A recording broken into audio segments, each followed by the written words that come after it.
जय कुंज बिहारी जय जन वल्लभ जय गिरिवरधारी जय गिरिवरधारी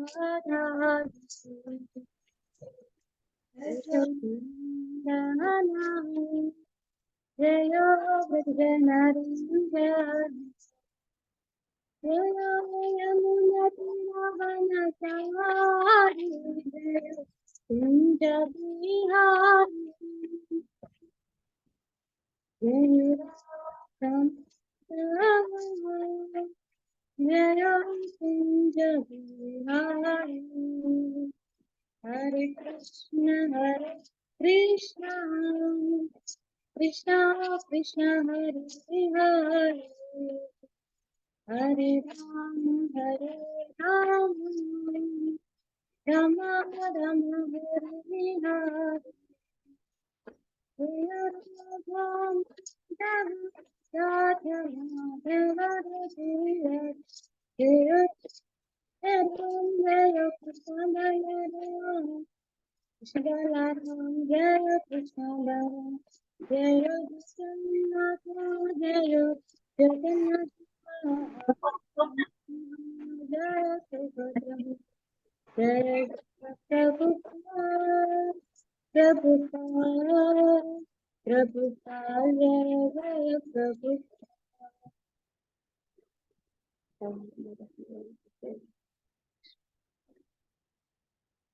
हरे कृष्ण। ओम नमो भगवते वासुदेवाय ओम नमो भगवते वासुदेवाय ओम नमो भगवते वासुदेवाय नारायणं नमस्कृत्यं नरं चैव नरोत्तमं देवीं सरस्वतीं व्यासं ततो जयामुदीरये नष्टप्रायेषु भद्रेषु नित्यं भागवत सेवया भगवते उत्तमश्लोके भक्ते भवति नैष्ठिकी मूकं करोति वाचालं वन्दं लङ्घयते गिरिं यत्कृपातमहं वन्दे श्रीगुरो दीनतारिणं श्रीचैतन्यमीश्वरं परमानन्दमाधवम्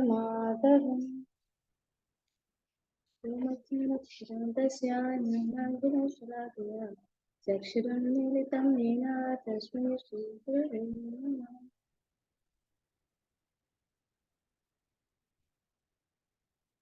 हरे कृष्ण। ശ്രീമദ് ഭാഗവതം അവതാരിക പേജ് നമ്പർ 54 ലാസ്റ്റ് പാരഗ്രാഫ് ആണ് ഒന്ന് വായിക്കുന്നത്. ഇപ്രകാരം ഭക്തിയുത സേവന ശാസ്ത്രത്തെ കുറിച്ച് രൂപഗോസ്വാമിക്ക് ഉപദേശം നൽകിയ ശേഷം ഭഗവാൻ അതിന്റെ ലീലകളാടിയ വൃന്ദാവനത്തിലെ നഷ്ടപ്പെട്ട വിഹാരഭൂമി ഉത്ഖനനം ചെയ്തെടുക്കാൻ മഹാപ്രഭു അദ്ദേഹത്തെ നിയോഗിച്ചു. അതിനുശേഷം വാരണാസിയിലേക്ക് മടങ്ങിയെത്തിയ മഹാപ്രഭു അവിടുത്തെ സന്യാസിമാരെ മോചിപ്പിക്കുകയും മായാവാദത്തിൽ നിന്ന് രൂപഗോസ്വാമിയുടെ ജ്യേഷ്ഠ സഹോദരന് ഉപദേശങ്ങൾ നൽകുകയും ചെയ്തു. ഇതിനെക്കുറിച്ച് വിശദീകരിച്ചു കഴിഞ്ഞതാണ്. മഹാപ്രഭു അദ്ദേഹത്തിന്റെ എല്ലാ ഉപദേശങ്ങളും ശിഷ്ടാഷ്ടകം എന്നറിയപ്പെടുന്ന കേവലം 8 ശ്ലോകങ്ങളിൽ രചിച്ചിരിക്കുന്നു. ദിവ്യമായ ഭക്തിനിഷ്ഠയുള്ള മഹാപ്രഭുവിന്റെ മറ്റെല്ലാ പ്രമാണങ്ങളും അദ്ദേഹത്തിന്റെ മുഖ്യ അനുയായികളായ വൃന്ദാവനത്തിലെ ഷഡ്ഗോസ്വാമിമാരാലും അവരുടെ അനുചരന്മാരാലും വിപുലമായി രചിക്കപ്പെട്ടവയാകുന്നു. ശ്രീ ചൈതന്യ മഹാപ്രഭുവിന്റെ തത്വശാസ്ത്രം മറ്റേതു തത്വശാസ്ത്രത്തെക്കാളും സമ്പന്നവും വിശ്വധർമ്മം അഥവാ സാർവലൗകിക മതം എന്ന രീതിയിൽ വ്യാപരിക്കാൻ ആവശ്യമായ ശക്തിയുള്ളതുമാണെന്ന് അംഗീകരിക്കപ്പെട്ടതുമാണ്.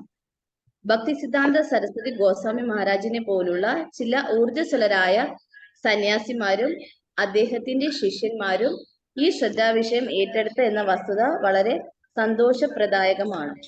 ഭഗവാൻ ശ്രീ ചൈതന്യ മഹാപ്രഭു അദ്ദേഹത്തിന്റെ ഭാഗവത ധർമ്മത്തിന്റെ അഥവാ പ്രേമധർമ്മത്തിന്റെ സന്തോഷഭരിതമായ ദിനങ്ങൾക്കായി ആവേശഭരിതരായി നമുക്ക് കാത്തിരിക്കാം.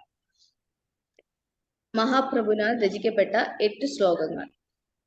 1.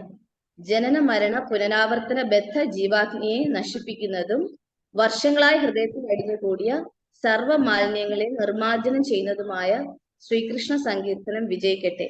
ആശീർവാദ സുധാംശുവിന്റെ നിലാവ് പരത്തുകയാൽ സങ്കീർത്തന പ്രസ്ഥാനം സമസ്ത മാനവരാശിയുടെയും പരമവും പ്രഥമവുമായ അനുഗ്രഹമാകുന്നു. സർവ അതീന്ദ്രിയ ജ്ഞാനത്തിന്റെയും ജീവനാകുന്നു. അത് അതീന്ദ്രിയ പരമാനന്ദ സാഗരത്തെ വർദ്ധിപ്പിക്കുന്നു എന്ന് മാത്രമല്ല, ഏത് അമൃതമധുരമായ രസമാണോ ആസ്വദിക്കാൻ നാം ഉത്സുകരായിരിക്കുന്നത്, ആ പീയൂഷപാനം സങ്കീർത്തനം സാധ്യമാക്കി തീർക്കുകയും ചെയ്യുന്നു. 2. അല്ലയോ എന്റെ പ്രിയ ഭഗവാനെ, ഭഗവത് നാമത്താൽ മാത്രം ജീവസത്തകൾക്ക് സർവവിധ അനുഗ്രഹാശിസുകളും പ്രാപ്തമാകുന്നു. ആയതിനാൽ അങ്ങേക്ക് കൃഷ്ണനെന്നും ഗോവിന്ദനെന്നും അനേകം സഹസ്രനാമങ്ങളുണ്ട്. ഈ അതീന്ദ്രിയ നാമങ്ങളൊക്കെ അങ്ങയുടെ സർവ അതീന്ദ്രിയ ശക്തികളും അങ്ങ് പ്രതിഷ്ഠാപനം ചെയ്തിരിക്കുന്നു. ഈ നാമജപങ്ങൾക്കൊന്നും അതികഠിനവും ദൃഢവുമായ യാതൊരു നിയമനിബന്ധനകളും ഇല്ല. എന്റെ ഭഗവാനെ, കരുണാസാഗരനാകയാൽ ദിവ്യ ഭഗവത് നാമജപത്താൽ അനായാസേന ഞങ്ങൾക്ക് അങ്ങയെ പ്രാപിക്കുവാൻ സാധ്യമായി തീർക്കുന്നു. എന്നിരുന്നാലും അതിൽ ആകർഷണം തോന്നാത്ത വിധം നിർഭാഗ്യവനാണ് ഞാൻ. ഹാ കഷ്ടം. 3. വീതിയിലെ തൃണത്തേക്കാൾ എളിയവനായി ചിന്തിച്ചുകൊണ്ട് വൃക്ഷത്തേക്കാൾ സഹനശക്തിയോടെ സർവ വിദ്യാബോധവും വെടിഞ്ഞ് മറ്റുള്ളവർക്ക് എല്ലാ ആദരങ്ങളും സമർപ്പിക്കാൻ തയ്യാറായി വിനീതമായ മാനസിക അവസ്ഥയോടെ ഒരാൾ ഭഗവാന്റെ ദിവ്യനാമം ജപിക്കണം. 4. അല്ലയോ സർവശക്തനായ ഭഗവാനെ, എനിക്ക് ധനം സംഭരിക്കുന്നതിലോ സുന്ദരികളായ സ്ത്രീകളിലോ അനുയായികളിലോ യാതൊരു താല്പര്യവുമില്ല. ജന്മജന്മാന്തരങ്ങൾ അഹേതുകമായ ഭക്തിയുത സേവനം മാത്രമാണ് ഞാൻ ആഗ്രഹിക്കുന്നത്. 5. അല്ലയോ ഞാൻ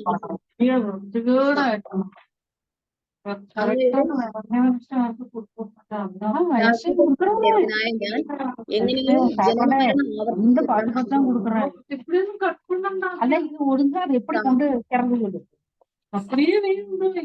Hare Krishna, please mute the mic. Hare Krishna.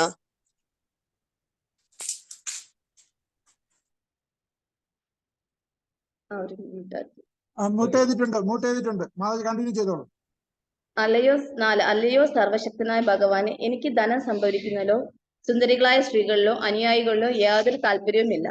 ജന്മജന്മാന്തരങ്ങളിൽ അങ്ങയുടെ അഹേതുകമായ ഭക്തിയുത സേവനം മാത്രമാണ് ഞാൻ ആഗ്രഹിക്കുന്നത്. 5. അല്ലയോ നന്ദസുതന ശ്രീകൃഷ്ണ, അങ്ങയുടെ ശാശ്വത സേവകനായ ഞാൻ എങ്ങനെയോ ജനന മരണ ആവർത്തന ചക്രമാകുന്ന ഈ സാഗരത്തിൽ നിബദിച്ചു. ഈ കൊടുമരണ സാഗരത്തിൽ നിന്ന് എന്നെ കരകയറ്റി അങ്ങയുടെ പാദാംബുജത്തിലെ ഒരു അണുവായി സ്വീകരിക്കണമേ. 6. അല്ലയോ എന്റെ പ്രിയ ഭഗവാനെ, അങ്ങയുടെ ദിവ്യനാമം ജപിക്കുമ്പോൾ എപ്പോഴാണ് എന്റെ നേത്രങ്ങൾ നിരന്തര പ്രേമാശ്രു പ്രവാഹത്താൽ അലങ്കരിക്കപ്പെടുന്നത്, എപ്പോഴാണ് എന്റെ കണ്ട ഇടറുന്നത്, അങ്ങയുടെ ദിവ്യനാമം ഉച്ചരിക്കുമ്പോൾ എന്റെ ശരീര രോമാഞ്ച പുളകിതമാകുന്നത് എപ്പോഴാണ്. 7. അല്ലയോ ഗോവിന്ദ, അങ്ങയുമായുള്ള വേർപാടിൽ അനുനിമിഷവും എനിക്ക് ഓരോ ദശാബ്ദമായിട്ടാണ് അനുഭവപ്പെടുന്നത്.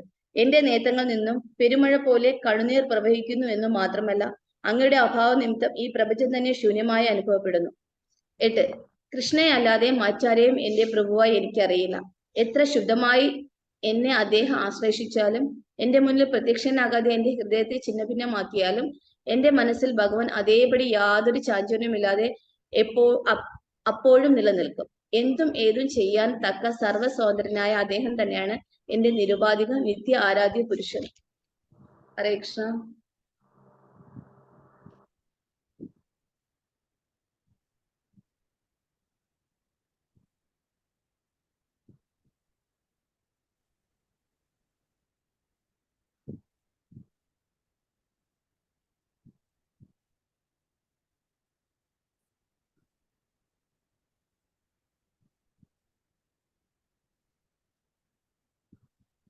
ഹരേ കൃഷ്ണ. ഇപ്പൊ നമ്മളിപ്പോ ലാസ്റ്റ് വായിച്ചത് മഹാപ്രഭു രചിച്ച 8 ശ്ലോകങ്ങളാണ്. ശിഷ്ടാഷ്ടകം എന്ന് പറയുന്ന 8 ശ്ലോകങ്ങളാണ്. അപ്പൊ അതില് ഫസ്റ്റ് ശ്ലോകം വായിക്കുകയാണ്. ചേതോദർപ്പണമാർജനം പവമഹാദവാഗ്നി നിർവാപണം ശ്രേയ കൈരവ ചന്ദ്രികാ വിതരണം വിദ്യാവധോ ജീവനം ആനന്ദാംബുധിവർദ്ധനം പ്രതിപദം പൂർണാമൃതാസ്വാദനം സർവാജ്ഞാസപനം പരം വിജയതേ ശ്രീകൃഷ്ണ സങ്കീർത്തനം. കൃഷ്ണ. ഭഗവാൻ വന്നിട്ട് ചൈതന്യ മഹാപ്രഭു വന്നിട്ട് വേറെ ബുക്കുകളൊന്നും നമുക്ക് വേറെ എഴുതിയിട്ടില്ല. ഇപ്പം മഹാപ്രഭു രചിച്ച 8 ശ്ലോകങ്ങളാണ് ശിഷ്ടാഷ്ടകം എന്ന് പറയുന്നത്. അപ്പൊ അതില് ശിക്ഷ മീൻസ് ഇൻസ്ട്രക്ഷൻ, ഉപദേശങ്ങൾ. അഷ്ടകം മീൻസ് 8 ശ്ലോകങ്ങൾ. അപ്പൊ അതില് ഈ നമുക്ക് ശിഷ്ടാഷ്ടകത്തില് ഭഗവാൻ നവവിധ ഭക്തി, നമുക്ക് 9 തരത്തില് ഭക്തി എങ്ങനെ ചെയ്യാമെന്ന് ഈ 8 ശ്ലോകങ്ങളിലൂടെ മഹാപ്രഭു നമുക്ക് പറഞ്ഞു തരണം. അതില് ഫസ്റ്റ് ശ്ലോകത്തിലൂടെ ഭഗവാൻ നമുക്ക് പറഞ്ഞു തരുന്നത് ചെയ്തോ ദർപ്പണ മാർജന. ആ ശ്ലോകത്തിലൂടെ നമുക്ക് കാണിച്ചു തരുന്നതെന്ന് പറഞ്ഞാൽ നമുക്ക് ശ്രവണം കീർത്തനം, ഈ രണ്ട് ഭക്തികളും നവവിധ ഭക്തിയില് ശ്രവണവും കീർത്തനവും നമുക്ക് എങ്ങനെ പ്രാക്ടീസ് ചെയ്യാമെന്ന് നമുക്ക് ഈ ഫസ്റ്റ് ശ്ലോകത്തിലൂടെ മഹാപ്രഭു നമുക്ക് കാണിച്ചു തരികയാണ്.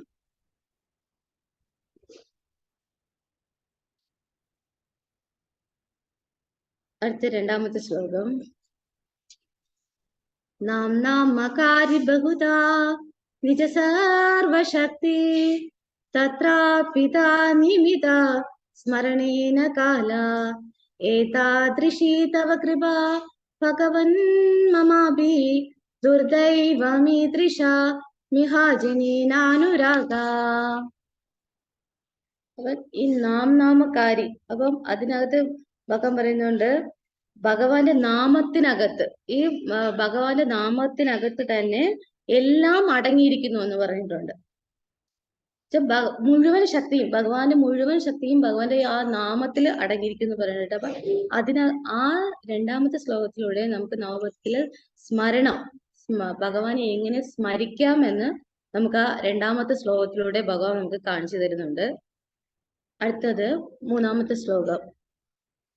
ത്രിനാഥപി സുനീചേന തരോരപി സഹിഷ്ണുന അമാനിനാ മാനദേന കീർത്തനീയാ സദാ ഹരേ.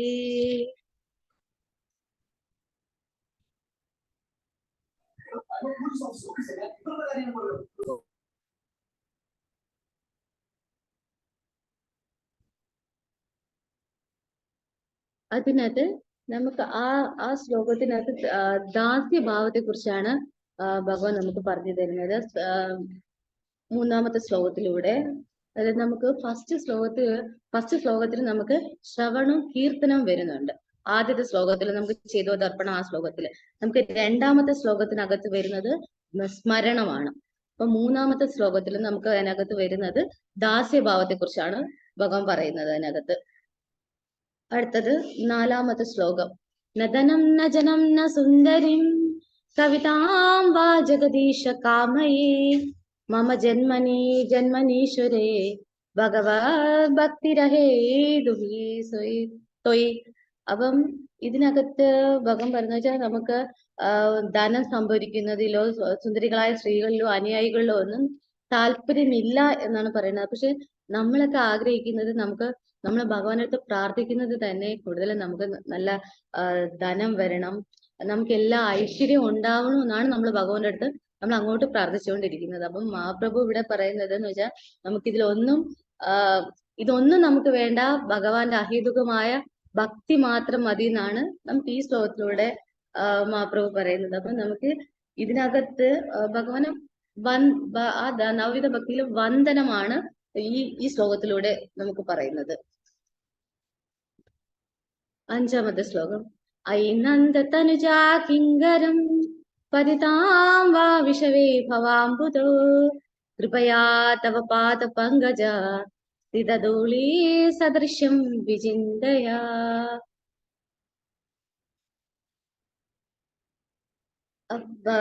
അല്ലയോ നന്ദസുതന ശ്രീകൃഷ്ണ, അങ്ങയുടെ ശാശ്വത സേവകനായ ഞാൻ എങ്ങനെയോ ജനനമരണ ആവർത്തന ചക്രമാവുന്ന ഈ സാഗരത്തെ നിവേദിച്ചു. ആകയാൽ ദേവാ, ഈ കൊടും മരണ സാഗരത്തിൽ നിന്നെ കരകയറ്റി അങ്ങയുടെ പാദാംബുജത്തിൽ ഒരു അണുവായി സ്വീകരിക്കണമേ എന്നാണ് പറയുന്നത്. അപ്പൊ അതിനകത്ത് നമുക്ക് ഭഗവാന്റെ പാദസേവനത്തെ കുറിച്ചാണ് പറയുന്നത്.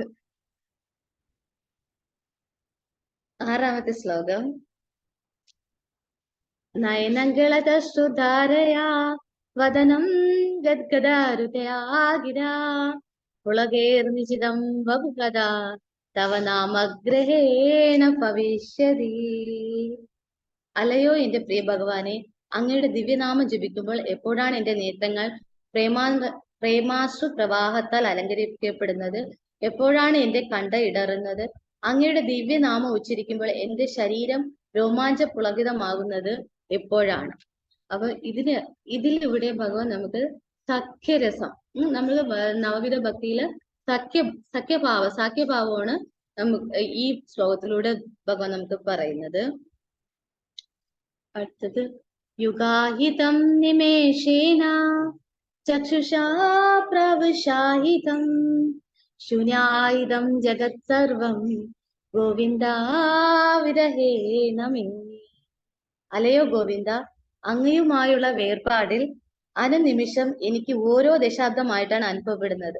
എന്റെ നേത്രങ്ങളിൽ നിന്നും പെരുമഴ പോലെ കണ്ണുനീർ പ്രവഹിക്കുന്നു മാത്രമല്ല, അങ്ങയുടെ അഭാവ നിമിത്തം ഈ പ്രപഞ്ചം തന്നെ ശൂന്യമായി അനുഭവപ്പെടുന്നു.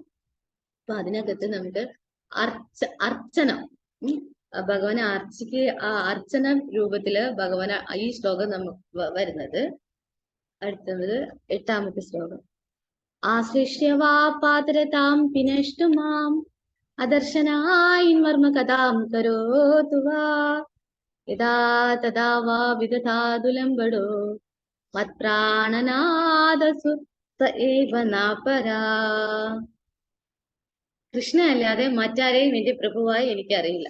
എത്ര ശുദ്ധമായി എന്നെ അദ്ദേഹം ആശ്ലേഷിച്ചാലും എന്റെ മുന്നിൽ പ്രത്യക്ഷനാകാതെ എന്റെ ഹൃദയത്തെ ഛിന്നഭിന്നമാക്കിയാലും എന്റെ മനസ്സിൽ ഭഗവാൻ അതേപടി യാതൊരു ചാഞ്ചല്യവും ഇല്ലാതെ അപ്പോഴും നിലനിൽക്കും. എന്തും ഏതും ചെയ്യാൻ തക്ക സർവ സ്വതന്ത്രനായ അദ്ദേഹം തന്നെയാണ് എന്റെ നിരുപാധികനായ നിത്യ ആരാധ്യ പുരുഷൻ. അപ്പം ഈ ശ്ലോകത്തിലൂടെ ഭഗവാൻ ആത്മനിവേദനം ചെയ്യുന്നതിനെ കുറിച്ചാണ് പറയുന്നത്. എന്ന് വെച്ചാൽ ഫുൾ ഭഗവാന് ആത്മനിവേദനം, നമ്മൾ നവവിധ ഭക്തിയില് ലാസ്റ്റ് വരുന്നതാണ് ആത്മനിവേദനം. ഫുൾ ഭഗവാന് സറണ്ടർ ആവുന്ന അതിനെ കുറിച്ചാണ് നമുക്ക് ഈ ലാസ്റ്റ് ശ്ലോകത്തില് പറയുന്നത്.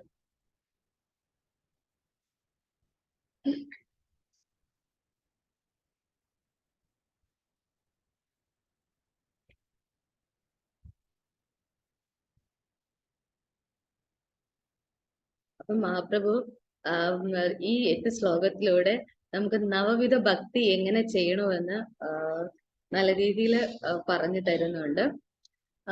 അപ്പം ഇതില് നമുക്ക് ആ ഫസ്റ്റ് ഇതൊക്കെ ഒരുപാട് വിശദമായിട്ട് പഠിക്കേണ്ട ഭാഗമാണ് ശിഷ്ടാഷ്ടകം എന്ന് പറയുന്നത്.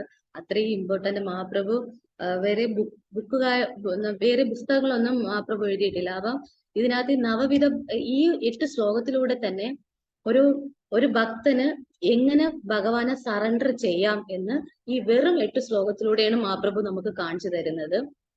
അതെല്ലാം ഒരുപാട് വിശദമായിട്ട് തന്നെയാണ് നമുക്ക് ശിഷ്ടാഷ്ടകത്തിൽ നമുക്ക് ഇത് പഠിക്കേണ്ടത്. അപ്പം അതിൽ ആ ഫസ്റ്റ് ശ്ലോകത്തിൽ തന്നെ നമുക്ക് പറയേണ്ടതെന്ന് വെച്ചാൽ ഒരുപാട് നമുക്ക് നമ്മുടെ മനസ്സിലൊക്കെ ഒരുപാട് മാലിന്യങ്ങൾ അടിഞ്ഞു കൂടിയിട്ടുണ്ട്. ചേതോദർപ്പണ മാർജനം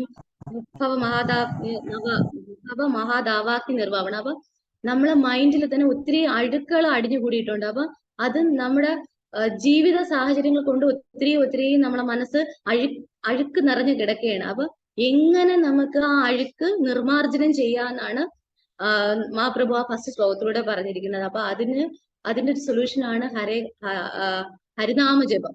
എന്ന് വെച്ചാൽ നിത്യേന ഹരിനാമ ജപം കൊണ്ട് മാത്രമേ നമ്മളെ മനസ്സാകുന്ന ആ കണ്ണാടിയിലെ അഴുക്ക് നമുക്ക് മാറ്റാൻ പറ്റുള്ളൂ എന്ന് മഹാപ്രഭു നമുക്ക് ആ ഫസ്റ്റ് ശ്ലോകത്തിലൂടെ നമുക്ക് പറഞ്ഞു തരുകയാണ്. അപ്പൊ അത് പറഞ്ഞു തരികയല്ല മഹാപ്രഭു ചെയ്യുന്നത്, നമുക്കത് പ്രാക്ടീസ്, മഹാപ്രഭു അത് നമുക്ക് ജീവിച്ച് കാണിച്ചു തരികയാണ് ചെയ്യുന്നത്. എങ്ങനെ മഹാപ്രഭു നമുക്ക് ആ സങ്കീർത്തന പ്രസ്ഥാനം എന്ന് വെച്ചാൽ കലിയുഗത്തില് ഹരിനാമ സങ്കീർത്തനം മാത്രമാണ് മോക്ഷത്തിനുള്ള ഒരേ ഒരു വഴിയെന്ന് അത് എങ്ങനെ നമുക്ക് ചെയ്യാമെന്ന് മഹാപ്രഭുവിന്റെ ജീവിതത്തിലൂടെ തന്നെ നമുക്ക് പ്രാക്ടീസ് ചെയ്ത് കാണിച്ചു തരികയാണ് ചെയ്യുന്നത്. അപ്പം എത്രത്തോളം ഹരിനാമ ജപത്തിന് എത്രത്തോളം ഇമ്പോർട്ടൻസ് ഉണ്ടെന്ന് നമുക്ക് ആ ഫസ്റ്റ് ശ്ലോകത്തിൽ തന്നെ മഹാപ്രഭു അത് പറഞ്ഞു തന്നിട്ടുണ്ട്.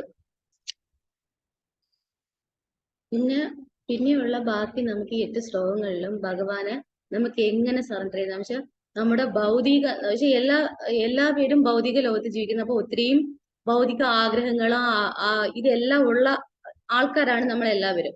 അപ്പൊ ഇതിൽ നിന്നും കൊണ്ട് നമുക്ക് എങ്ങനെ ഭഗവാനെ കൂടുതൽ നമുക്ക് പ്രാപിക്കാനും ഭഗവാനെ സറണ്ടർ ചെയ്യാനും എല്ലാം മഹാപ്രഭു ഈ 8 ശ്ലോകത്തിലൂടെ, അപ്പൊ അത് ചുരുക്കിയാണ് നമുക്ക് ആ 8 ശ്ലോകത്തിലൂടെ പറഞ്ഞിരിക്കുന്നത്. പക്ഷെ അതിലെ ഫുൾ കണ്ടന്റ് നമുക്ക് വെച്ച് ഭാഗവതും ഭഗവത്ഗീതയിലുള്ള ഫുൾ കണ്ടന്റ് മഹാപ്രഭു ഈ 8 ശ്ലോകം വഴിയാണ് നമുക്ക് പറഞ്ഞിരിക്കുന്നത്.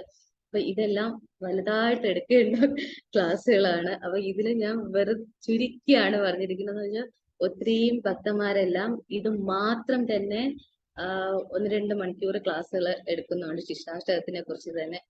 അപ്പം ഇത് എനിക്ക് കൂടുതലായിട്ടൊന്നും ഞാൻ പറഞ്ഞു തരാൻ അറിയില്ല. അപ്പം എനിക്ക് അറിയാന്നുള്ള രീതിയിലാണ് ഞാനിത് പറഞ്ഞു തന്നത്. ഇനി ആർക്കെങ്കിലും നമ്മളെ ഡിവോട്ടീസ് ആർക്കെങ്കിലും ഇതിനെക്കുറിച്ച് കൂടുതൽ എക്സ്പ്ലെയിൻ ചെയ്യാൻ താല്പര്യം ഉണ്ടെങ്കിൽ എടുക്കാം, പറഞ്ഞു തരാം.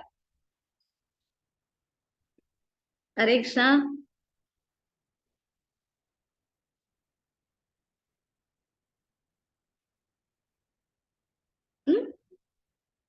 ഇല്ല, വേറെ ആരൊന്നും. ഹരേ കൃഷ്ണ. താങ്ക് യു മാതാജി. അല്ല പ്രഭു, നമുക്ക് ശിഷ്ടാഷ്ടത്തെ കുറിച്ച് പ്രഭു ഏതെങ്കിലും ഡിവോട്ടീസിന് കൂടുതലായിട്ട് എന്തെങ്കിലും നമുക്ക് ഈ ക്ലാസ്സിൽ ഡിസ്കസ് ചെയ്യാമെങ്കിൽ ഡിസ്കസ് ചെയ്യാം പ്രഭു. ഉറപ്പായിട്ടും മാതാജി, ഉറപ്പായിട്ടും. മാതാജി വളരെ നന്നായിരുന്നു, നല്ല ക്ലാസ്.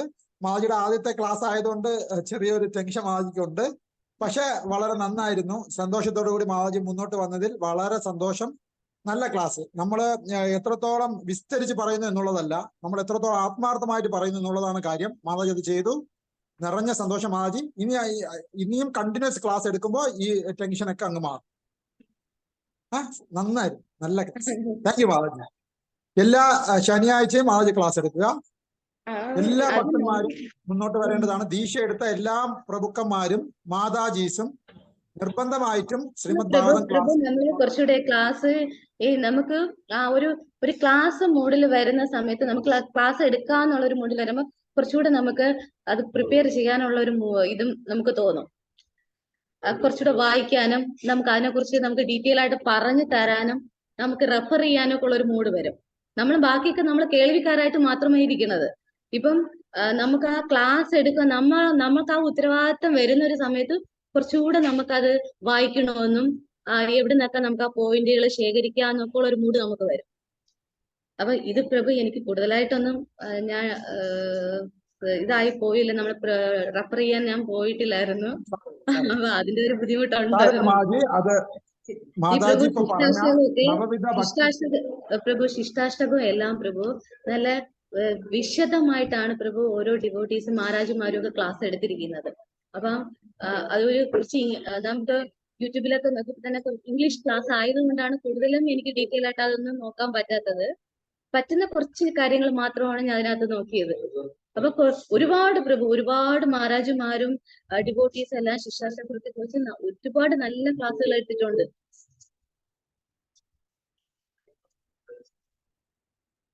ഹരേ കൃഷ്ണ.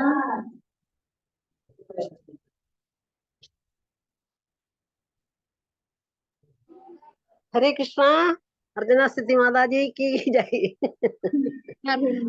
हरे കൃഷ്ണ. മാതാജി കേൾക്കുന്നുണ്ടോ? ചെയ്തോദർപ്പണമാർജനം ഭവമഹതാവാഗ്നി നിർവാവണം. അതായത് നമ്മുടെ ഹൃദയത്തിൽ അടിഞ്ഞുകൂടിയിരിക്കുന്ന ഇതിനെ എങ്ങനെ മാലിന്യം ചെയ്യാം? അതായത് സോപ്പും ഡെറ്റോളും ഒക്കെ ഉപയോഗിച്ച് നമുക്ക് ശരീരം നന്നായിട്ട് പെർഫ്യൂം ഒക്കെ പരത്തി നടക്കാം. അതേസമയം ഹൃദയത്തിനകത്ത് ഈ അഴുക്ക് നിറഞ്ഞിരുന്ന എന്ത് ചെയ്യും? ഇതൊക്കെയാണല്ലോ, അതല്ലല്ലേ? അതങ്ങനെ. പിന്നെ രണ്ടാമത്തെ ശ്ലോകം പിന്നെ പരംദേവ മൂഷ, അതായത് ആ ശ്ലോകം എന്താ മാതാജി? വരംദേവ് രണ്ടാമത്തെ നാമകാരി ബഹുദാ നിജ സർവശക്തി. അത് ഭഗവാന് ലക്ഷക്കണക്കിന് നാമങ്ങളുണ്ട്. അതിൽ അങ്ങയുടെ ഓരോ നാമത്തിലും അങ്ങയുടെ ശക്തി നിക്ഷേപിച്ചിട്ടുണ്ടെന്നൊക്കെ പറയുന്നുണ്ട്. പിന്നെ നാലാമത്തെ ശ്ലോകം ഒന്ന് പറയാമോ മാതാജി? ധനം ന ജനം ന സുന്ദരി. ജനം ന സുന്ദരി. അതായത് ഇതേ ശ്ലോകം ന ധനം ന ജനം ന സുന്ദരി നമുക്ക് അതായത് നമ്മുടെ ആഗ്രഹങ്ങൾ നമ്മളെ തടയ്ക്കും. നമ്മുടെ മനസ്സിനെ നമ്മൾ ആഗ്രഹങ്ങൾക്ക് പുറകെ പോയാൽ നമ്മൾ വീണുപോകും. ഇതേ ശ്ലോകം തന്നെ വരം ദേവമോഷം മൂഷാമതിയും ദാമോദരാഷ്ടകത്തിൽ. ഭഗവാനെ എനിക്ക് വരവും വേണ്ട മോക്ഷവും വേണ്ട, അതുകൊണ്ട് എനിക്ക് എന്ത് പ്രയോജനം എന്നാണ് സത്യവ്രത മുനി പറയുന്നത്. അതേ ശ്ലോകം തന്നെ മൂന്തമാല സ്തോത്രത്തിൽ പറയുന്നുണ്ട്. അല്ലയോ ഭഗവാനെ, എനിക്ക് ഞാൻ ഈ നന്ദനവനമെന്ന സ്വർഗരാജ്യം എനിക്ക് വേണ്ട, ധർണികളായ സുന്ദരികൾ വേണ്ട എന്ന് ഇപ്പൊ ഈ ഒരു ശ്ലോകം, അങ്ങനെ കുറെ ശ്ലോകങ്ങള് വിവരിച്ചുകൊണ്ടിരുന്നാല് അപ്പൊ മാതാജി പറഞ്ഞു വളരെ സിമ്പിളായിട്ട് കാര്യങ്ങൾ പറഞ്ഞു മനസ്സിലായി. മാതാജി ഹരേ കൃഷ്ണ, ഹരിബോൾ. പക്ഷേ ഇതിനകത്ത് തന്നെ എന്ന് വെച്ചാൽ നമ്മളൊക്കെ എല്ലാരും നമ്മൾ ഭൗതികമായിട്ടുള്ള ഒരുപാട് ആവശ്യങ്ങൾ ഭഗവാന്റെ അടുത്ത് നമ്മൾ പറയുന്നുണ്ട്. നമുക്കിതെല്ലാം വേണം എന്ന് വെച്ചാൽ നമുക്ക് ആ ഭൗതിക സ്വത്ത്, സാമ്പത്തികം, പിന്നെ നമ്മൾ നല്ല സെറ്റിൽ ആയിരിക്കണം, പിന്നെ എപ്പോഴും നമ്മൾ നല്ല ഹാപ്പി ആയിട്ടിരിക്കണം, നമ്മുടെ സിറ്റുവേഷൻ നല്ല ഹാപ്പി ആയിട്ടിരിക്കണമെന്നാണ് നമ്മൾ എപ്പോഴും ഭഗവാന്റെ അടുത്ത് പ്രെയർ ചെയ്യുന്നത്. പക്ഷെ മഹാപ്രഭു ഇതിനകത്ത് പറയുന്നത് ഭഗവാൻ ഇതൊന്നും എനിക്ക് വേണ്ട, ഭഗവാന്റെ ഇത് എന്ന് വെച്ചാൽ ഭഗവാന്റെ അഹേതുകമായ ഭക്തി മാത്രം മതി എന്നാണ് മഹാപ്രഭു ഇതിനകത്ത് പറയുന്നത്. പക്ഷെ നമ്മള് ഒക്കെ നേരെ തിരിച്ചു നോക്കും, അതിൽ ഇതെല്ലാം വേണം വേണം വേണം മാത്രമാണ് ഭഗവാനത്ത് നമ്മൾ എപ്പോഴും ആവശ്യപ്പെട്ടുകൊണ്ടിരിക്കുന്നത്. ഹരേ കൃഷ്ണ, ഹരിബോൾ. അതായത് നമ്മൾ പഠിച്ചിട്ടുള്ള ശ്ലോകങ്ങളില് ഇത് ദാമോദരാഷ്ടകത്തിൽ പറയുന്നു, ഇതെല്ലാം അങ്ങ് എടുത്തോളാൻ പറയുകയാണ് അല്ലേ. നമുക്കത് പറയാൻ പറ്റില്ലല്ലോ, നമുക്ക് ആവശ്യം വന്നുകൊണ്ടേ ഇരിക്കും. ഹരേ കൃഷ്ണ മാതാജി, ഹരിബോൾ. ഹരേ കൃഷ്ണ. താങ്ക് യു വൃന്ദാവനേശ്വരി മാതാജി. താങ്കൾ മുകുന്ദമാല സ്തോത്രത്തിൽ നിന്നും ദാമോദരാഷ്ടകത്തിൽ നിന്നും കണക്റ്റഡ് ചൈതന്യ ശിക്ഷാഷ്ടകത്തിന്റെ കണക്റ്റഡ് ശ്ലോകം പറഞ്ഞതിൽ വളരെ സന്തോഷം. Thank you Mataji. ഇനി ഒരു പോയിന്റ് ഞാൻ ആഡ് ചെയ്യാം മാതാജി പറഞ്ഞതുകൊണ്ട്. ശ്രീ ചൈതന്യ മഹാപ്രഭു ഈ ശ്ലോകം ഇങ്ങനെ ഒരു ശ്ലോകമായിട്ട് രചിച്ചിട്ടില്ല. പകരം അദ്ദേഹം പല അവസരങ്ങളിൽ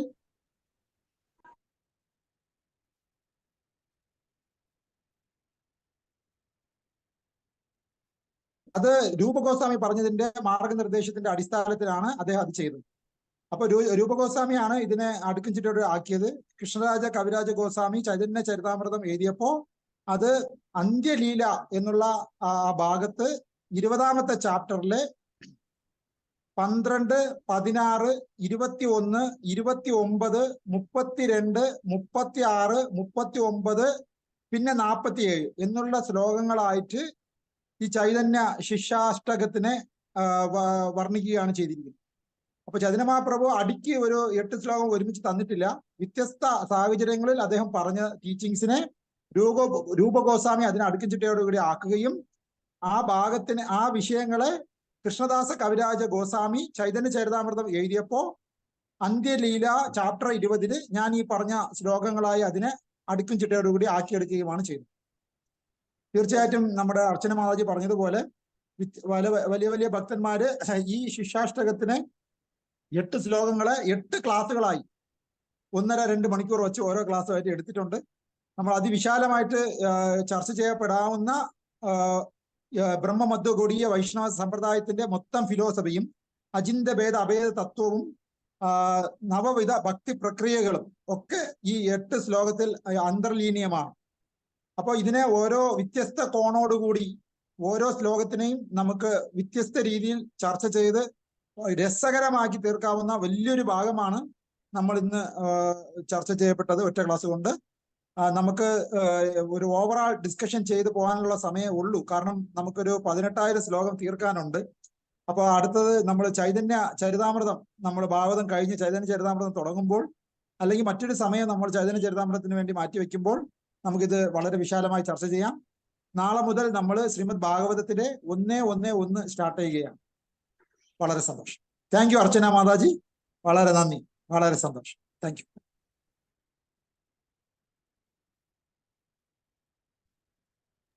ഹരേ കൃഷ്ണ മാതാജി. ഹരേ കൃഷ്ണ. ഹരേ കൃഷ്ണ മാതാജി നല്ലതായിട്ട് ഭഗവാന്റെ ദർശനം എടുത്തേക്കാമേ.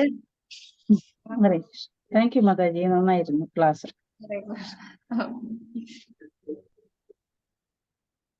അത് മാതാജി പറഞ്ഞ പോയിന്റ് എനിക്ക് വളരെ ഇഷ്ടപ്പെട്ടു. അത് മാതാജി പറയുന്ന പോലെ ആദ്യം ക്ലാസ് നിന്ന് കൊടുക്കുമ്പോഴാണ് നമ്മൾ കുറച്ചുകൂടി ഡീറ്റെയിൽഡ് ആയിട്ട് അതൊക്കെ നോക്കി ഒരിക്കൽ കൂടി നമ്മൾ സിൻസിയർ ആയിട്ട് നോക്കുക, പഠിക്കുക.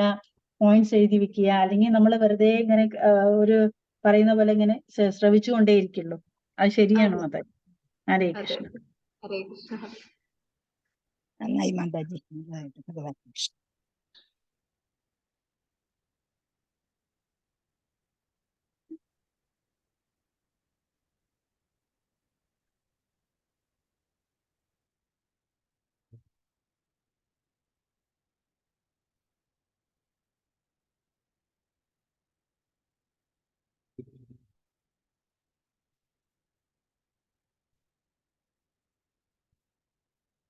ഹരേ കൃഷ്ണ.